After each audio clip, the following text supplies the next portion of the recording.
Hey guys, welcome back to Mikey Reacts, and this is an interesting one. Today we're reacting to Visit USA, 10 culture shocks that foreign tourists have when they visit the United States, visit America. Now, obviously I don't really have this issue, but the first time there was a massive culture shock. I'll speak on that a bit more in a little bit later. But don't forget guys, if you enjoy this kind of content, and if this is your first time here, don't forget to like this video, subscribe to the channel and hit the notification bell so you don't miss out on anything else. You can also check out my new channel, Mikey's American Dream. The link is down below in the description, and it is our, mine and my beautiful fiance Tasha's how do I say, our journey from, we're moving to the United States, we're moving to Houston, Texas. It's our journey from moving, everything that we need to do. I explain the entire process, everything that's going on, and we'll do vlogs once we get there. So I'm really excited for that. So what I will speak on this, I visited the US a lot. One of the reasons why we chose to move. But the first time was most definitely a culture shock. I think people think that because we speak the same language and we have the same religion, that everything's going to be the same, but culturally the US is vastly different to any European country, even the United Kingdom. People don't really appreciate that. So let's get to this, let's see what it's all about. Don't forget to like and subscribe. Hey there fellow travelers, Mark here with Walter's World. Today we're in Springfield, USA. Yes, the home of the Simpsons. Well, actually not the actual home of the Simpsons. There's actually about 20 or 30 Springfields throughout the US. This just happens to be Springfield, Illinois. And today what we have for you are 10 things that are going to shock you about when you come to the US. Because there are things that do shock people when they come here. You know, how many flags are flying all around every single city, and how many Starbucks and McDonald's are in every single city. And the Americans actually eat cheese that's in a can that they spray in their mouth. What the heck is that? And look, no need to refrigerate. Oh, and I'm not even talking about the politics of the U.S., which is also a shocking kind of thing.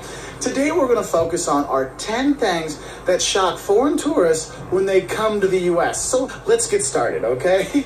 All right, so the first thing that's going to shock you when you come to the U.S. are the sizes of the U.S. Now, when I talk about sizes of the U.S., I mean the actual size of the U.S. This country is huge. I mean, it's the size of a continent, okay, when you want to get around. But also the sizes of the food you get here, the portion sizes, free refills. Oh, my God, it's soda without end. But also the size of the people. And that's why I really kind of focus on the size of the U.S. as the first kind of shock.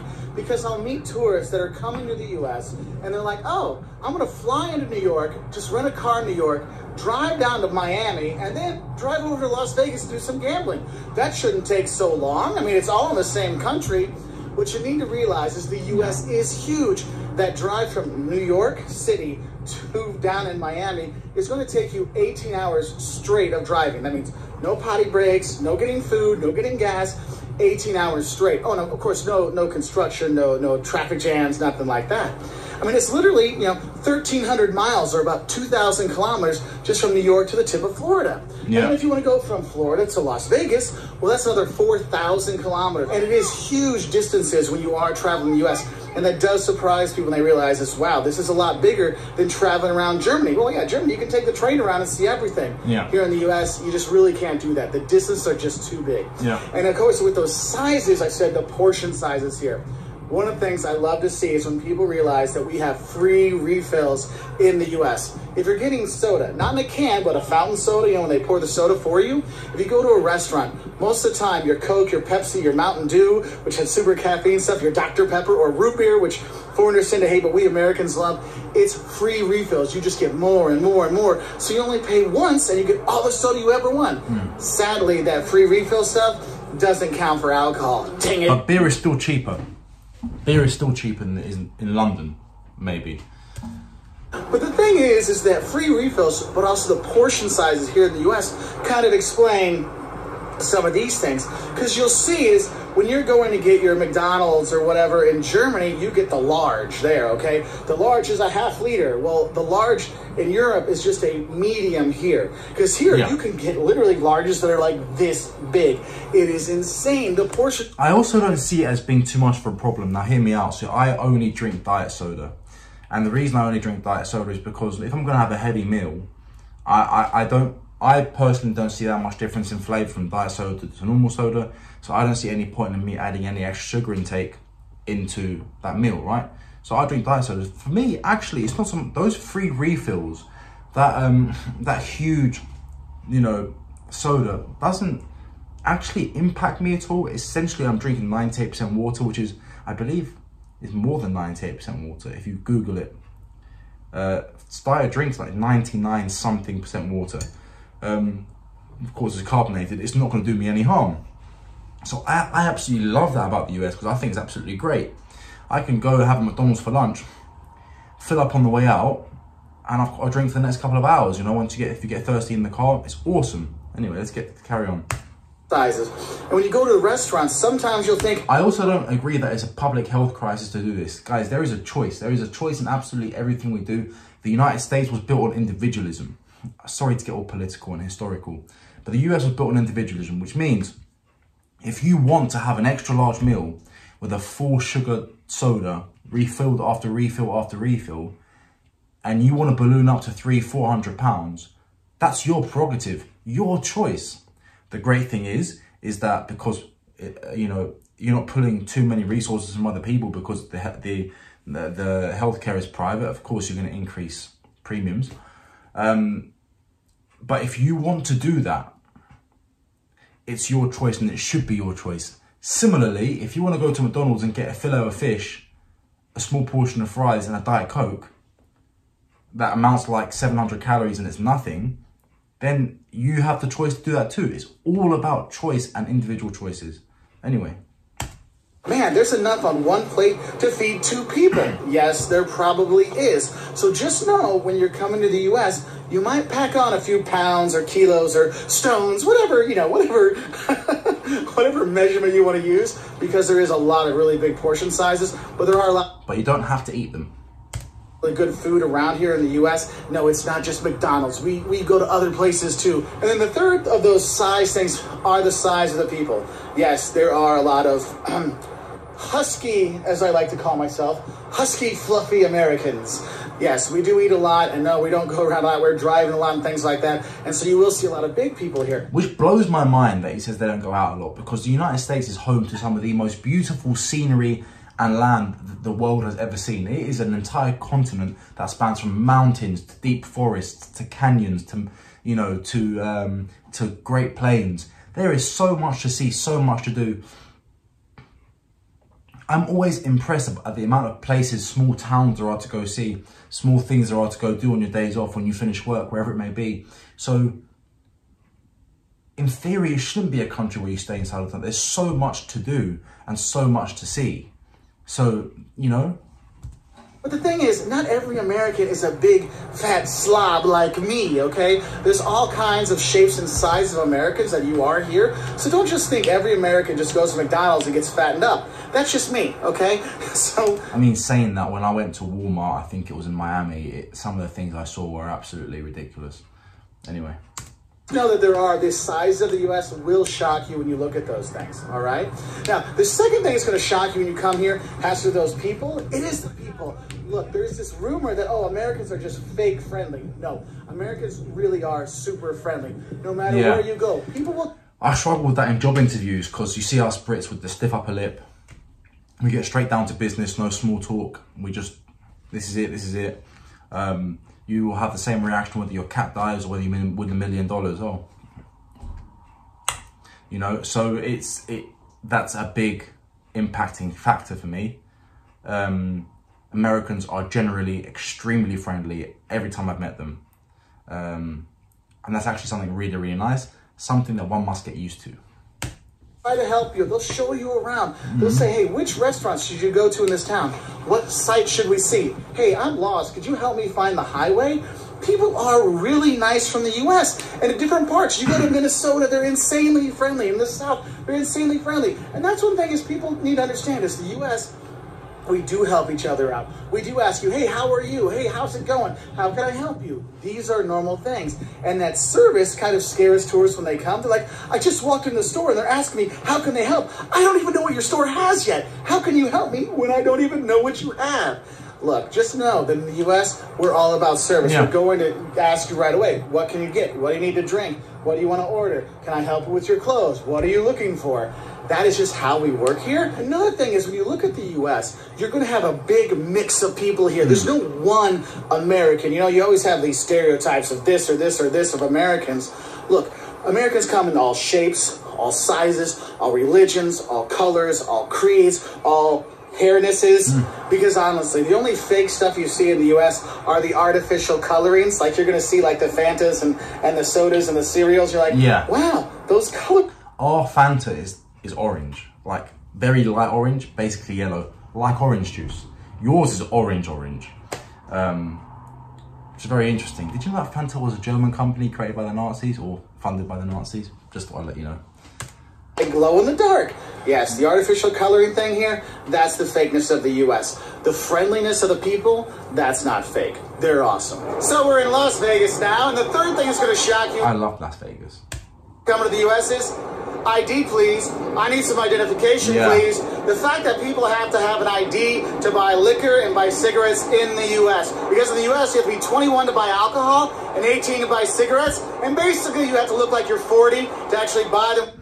Belize with my best mates, a trip that we had been talking about for years, but the price tag prevented us from making it happen. Buy them without So in the UK, we have this thing called check 25 or something like that. So if you look younger than 25, you get ID'd. If you look above 25, generally speaking, no one asks you for ID. asking for your ID. Whereas when we go anywhere out in the US, we're always asked for ID. And I don't look like I'm younger than 21. No way. Nonetheless. So make sure you keep your passport with you, so if you're gonna buy stuff, you have that. And it's not just you, the person buying it, the people with you, they might need an ID too. All right, we left the desert of Vegas, now we're here on the coast, here in Florida. And the fourth thing that's gonna shock you when you come to the US is the price is never actually what you pay in the US. I know that. Now, in Europe and other countries, you already have this VAT, value-added tax, that's already put into the price. Here in the US, we have what we call sales tax, which is added on after you buy the product. So if you go to a McDonald's and you say, oh, I want to get a hamburger on the dollar menu, I've got $1, I should be able to buy it. No, that $1, then you got to put the tax on top of it. It can be anywhere from, 7 to 15%. Some states have it, some states don't. It can vary between locations. So that $1 cheeseburger or hamburger can actually cost you $1.10. It gets really frustrating when you think about it because it's not just sales tax that gets added onto a price. If you go out to a restaurant, you also have tipping. And tipping in the US is traditionally between 15 and 20% at a sit-down restaurant. So think about it. You go to a sit-down restaurant, right? So you got a $100 bill. Okay, I got a $100 bill in my hand, and the bill for the meal is $100. I should be fine. Oh, no. That $100, well, you got to add on another 10% because of, well, taxes, right? And the sales tax. And then another 15% on top of that for tipping. So now your $100 bill for a dinner is actually $125. Interestingly enough, I don't know if you know this, but in the UK, there's no sales tax on food that you buy in a restaurant. So if you buy a chicken breast at your local Walmart equivalent, you'll pay sales tax in the UK. Whereas if you sit down at a restaurant, there's no sales tax. The price is the price. People might not agree with tipping, but that's how it works in the US. They're not paid. And I don't mind tipping one bit. I think they deserve it. And I actually think people get angry about the low wage that servers make. But the reality is if everyone tips 10, 20%, actually they can make a really, really good living, but it's unstable. That's the only issue. Wage, but they make a lot more money on tips, and that's why you get this good service we kind of talk about sometimes. That's where that comes from. Now, the fifth thing we have that shocks people is when you come here, you think, oh, the U.S. is so developed, they've got all this stuff here, they must have good public transportation. Good and public transportation in the U.S. do not go together. Again, this is something I don't mind particularly, right? And I'll give you an example. The public transport in London, fantastic, phenomenal. You can get anywhere in London that you want via bus or by tube or overground train. There's trams, there's everything. Absolutely fantastic. However, if you want to drive into London, you have to pay a congestion charge of $25 a day just to drive into the city limits of London. A. B, at the moment, we are paying £1.50 per litre of fuel. So that's like $1.70 per litre. There's 5 litres in a gallon, so we are paying something close to above $8 per gallon for gas. That's what we pay, right? So when I drive, I've got to pay $8 a gallon for gas, minimum. So there's that. Our car insurance is ridiculously high compared to the US. So we pay our taxation on our cars, our road tax is very high also in the UK. There's certain cars you can't own. You can't really own V8 engines. You can't own this, you can't own that. So in the US, even if you're paying something expensive like $3 a gallon for fuel, that's less than 50% of what we're paying for fuel. Your car insurance is cheaper. I can have a truck with a V8 engine, twin turbocharged Ford F250. I can have that. And that's fine. And it's cheaper for me to run than a Ford Fiesta here in the UK. So yes, the public transport is bad, but driving around everywhere, going where you need to go is cheaper, generally speaking, and more effective. The roads are normally wider because it's a newer country. There's no 300-year-old roads that wind through the forest like we have. So you see where I'm going with that. So maybe it's needed less.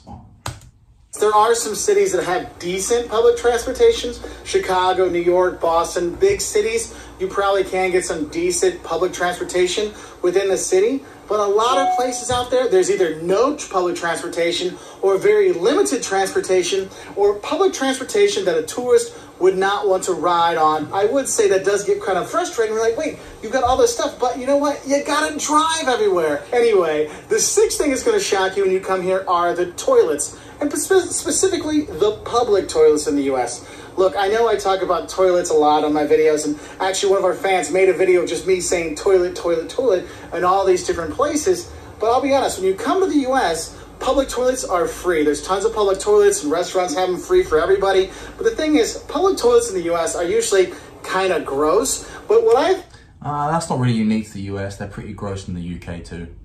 And they're free also in the UK. There's that whole having to pay to use the bathroom, that's more of a European mainland kind of thing. That's more France, Belgium, you have to pay. So it's funny is when you look at toilets in the US, I get a lot of friends of mine coming from around the world. They're like, oh my God, your toilet has so much water. It's so much more of an effective system. It's cleaner, the US system. It really is.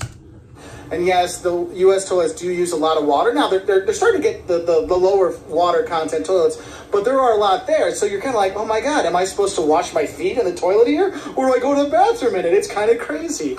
And probably another toilet thing that shocks people is when you go to a public place and they have toilets, there's so much space between the doors. Like you could literally look through the crack and see who's in there doing their business, what business they're doing, what book they might be reading, okay? Because you can look through the side of it, and then underneath there's like this much of a gap underneath, so you can see, oh, are their feet there? But literally you can see everything. So those public toilets really are quite public when you are there, and it does kind of shock people when you are there. But what is cool is you do have the toilets all over the place. They are free everywhere around the US, so that is a really cool thing. So we've moved from the sunny coast of Florida to the sunny coast or banks of the muddy Mississippi River. Nice. And the next shock we have for you coming to the US are the Americanisms when you come here.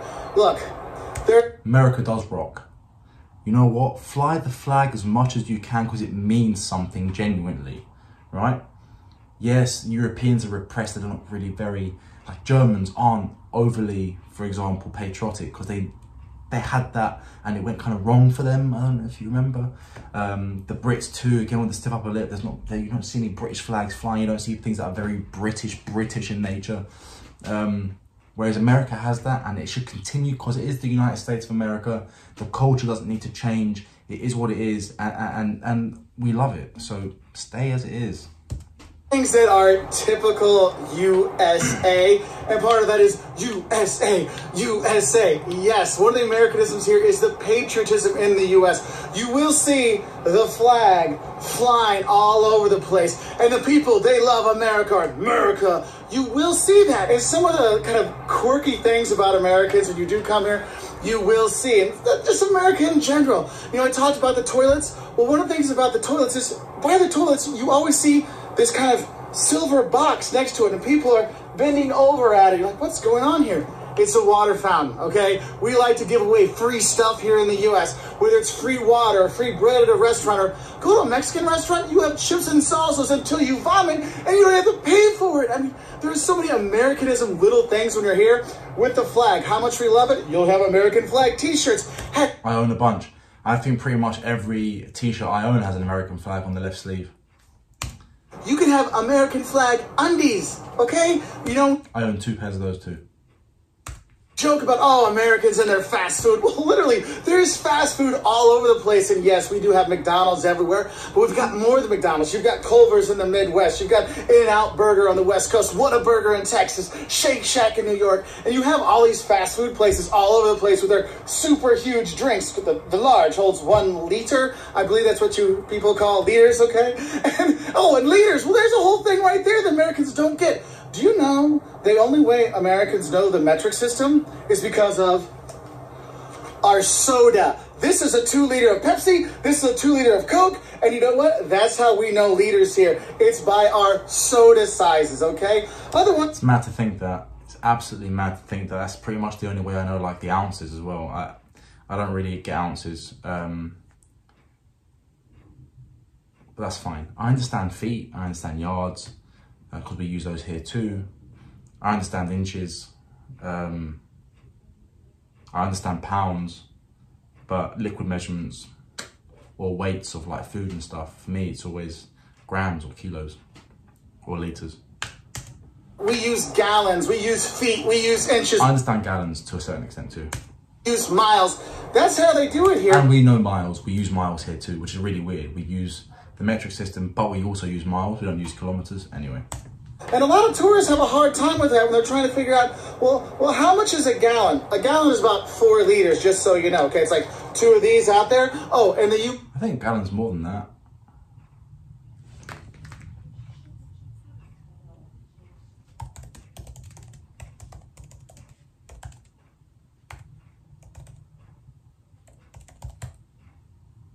Four and a half, so right down the middle. All right.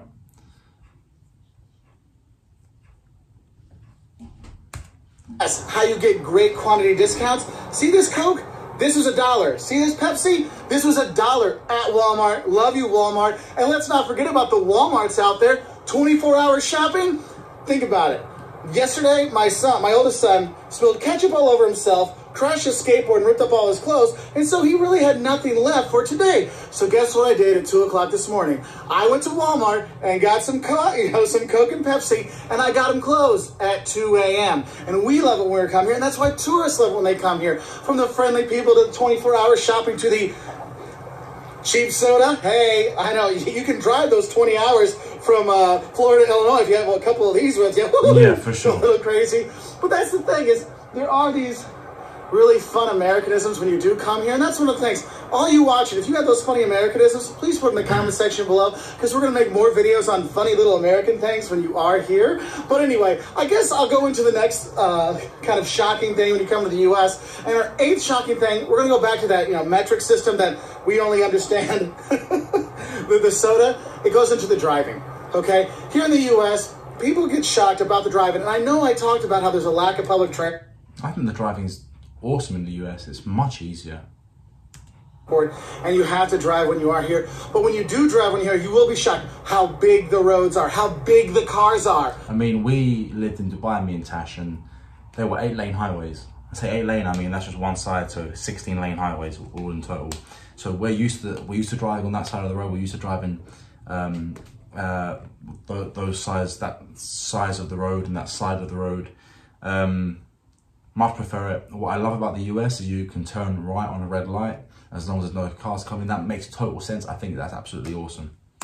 Oh, and also, they're all automatic, okay? If you can find a stick shift, good luck. And yes, you do miles per hour here. Not kilometers per hour, miles per hour. And the speed limits, they change all over the place, and you never know when. It's like, oh, it just changed, and the cops get you. Oh, there's a shocking thing. Some countries, they just have the camera that takes pictures when you're going too fast. We have that some places in the U.S., but most of the time, you have the cops sitting on the side of the road. Which is better. It's so much better, because like in the UAE, there's cameras every 50 meters. Here, there's cameras absolutely everywhere. I'd rather get caught by a person if I'm going to get caught. Not only that, you know, if the speed limit just changed and you're 5 over, the camera's going to catch you and fine you. A cop's not going to pull you over for 5 over unless he's having a bad day when it's just changed, you know. If you're doing 55 and a 50, no cop's going to pull you over for that. They've got better things to do. Whereas a camera's going to catch you and fine you. So I prefer the human touch. With their radar guns watching you, now, oh, you've gone too fast. And the sirens come on and they drive down and pull you over. It is quite the American experience to be pulled over for speeding, so don't speed when you're here. And there are some other little things that are different. Here in the US, you can take a right turn on a red light. So if you're sitting there and you can take a right, you got your blinker on, and people are honking at you, it's because they want you to take a right. Now, make sure you look to make sure no other traffic is coming, but you can take a right on red. And the thing is, we Americans love our cars. I mean, it's the most liberating thing. When you're 16 years old, 16 years old, you can get your driver's license here. And so you get your 16 license to drive, license to live. Oh, yeah. And that's part of the U.S. culture. We eat in our cars. We drink in our cars. Soda. Don't drink and drive. The cops will throw you in jail. They don't care what country you're from. You will go to jail. Don't drink and drive. But, you know, drink your liters of Coke and Pepsi. So the 9th thing that's going to shock you when you come here to the U.S., oh, we're here in Boston, kind of the heart of history of the U.S. and the American Revolution. And the 9th thing that's going to shock you when you come to the U.S. is you will see a lot of homogeneity, i.e. that means like everything's kind of very similar everywhere you go, but also you will see different cultures and culture and history in the U.S. We get tons of comments saying, oh, the U.S., there's no culture there, it's just McDonald's, and there's no history there. Yeah, people who say that haven't been, they don't know. There's so much culture. Too young. No, there is history and there is culture here. Well, you have to remember the country is young, but the culture was brought over by Europeans and that was adapted. So it is a European adaptation, an American adaptation of early European culture, so there is culture. Side of it, there is a lot of homogeneity. So when you go travel around, you see the same stores. You'll see, oh look, there's an Old Navy. Oh look, there's a Sephora, and you'll see the same stores again and again. And it gets kind of repetitive, especially when you're going into the suburbs and kind of the newer cities and newer towns. It really looks like, I mean, I can't tell the difference between going to one city in one part of the country versus another when you're doing that shopping experience or hotels and things like that. So it does get kind of shocking when you're like, what town am I in? It seems the same. But having said that, there are distinct cultures and regions here in the U.S. And that does shock people because you come here to the Northeast, to New England, you know, they have definitely different food. You know, you got to have the clam chowder and they have the, what they call the the New England Shield, where they don't really talk to the people, but they're friendly once you get to know them. Yeah, or you got the South, where they got that Southern hospitality where they feed you for days and get you tons of food and ask you how you're doing and all kinds of stuff. Or you got the kind of like the cool, kooky West Coast that's out there. There's definitely different cultures here in the U.S. and it does shock people when they drive around and realize, yes, a lot of the stuff looks the same, but the people are... Yeah, no two states are the same in the U.S. They're like separate countries sometimes. In different parts of the country. So just know that, yes, this homogeneity will shock you, but there are different cultures out there because, yes, there is fantastic history here in Boston and great museums around the U.S. The Getty in L.A., the Art Institute of Chicago, the Met in New York. But you can have great history, you can have great art, you can have great culture when you are here because this is a big melting pot of the world. And the 10th thing that's going to shock you when you come to the U.S. are the hotels. Look, you can actually get a good medium priced or even lower priced hotel here in the U.S. There are tons of hotel chains here, you know, Hampton Inns and Holiday Inns and all these kind of places, and it's very standardized, okay? If you get a double room, you can probably put 4 people in there or 40 people in there because the rooms are a lot bigger. When you get 2 double beds, you get a double room, it'll have 2 beds, i.e. 2 big beds. There's no 2 single beds pushed together like in Europe, so you have all this extra space when you are there. Now, one of the things that kind of shocks people when they go do the hotels here in the U.S. is it's kind of like the relatively cheaper the hotel is, the more stuff they give you. You go to a cheap chain hotel or a medium price chain hotel like a Hampton Inn or something like that, and you get free Wi-Fi, you get a free breakfast, like as much breakfast as you want. They're going to have a pool, all kinds of really cool stuff. No resort fees, oh my God. And then if you go to like an expensive, nice hotel, breakfast, oh no, you get to pay for that. Oh, you want internet? Oh, that's $19 a day. You're like, what?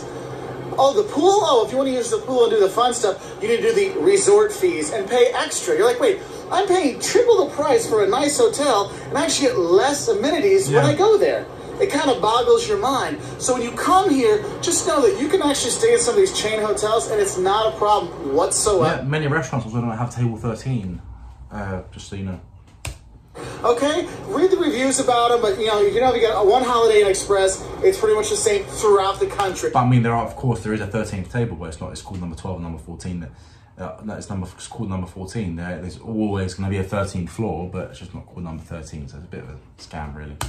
Remember that homogeneity of number 9? That really does come out in the hotels. But they are clean, they are safe, and there is a lot of price options out there. So just know, if you want a lot of the free stuff, actually you go to the cheaper ones versus the more expensive ones who have better locations and kind of cooler rooms maybe, but make you pay for a lot of things. So it's kind of shocking that, wait, I get less for more or more for less? Yes, I know, the US with our stuff, it's kind of crazy. Anyway, those are our 10 kind of fun things that might shock tourists. If you want to learn more, check us out on our website at waltersworld.com. Have a great time in the US. He's great.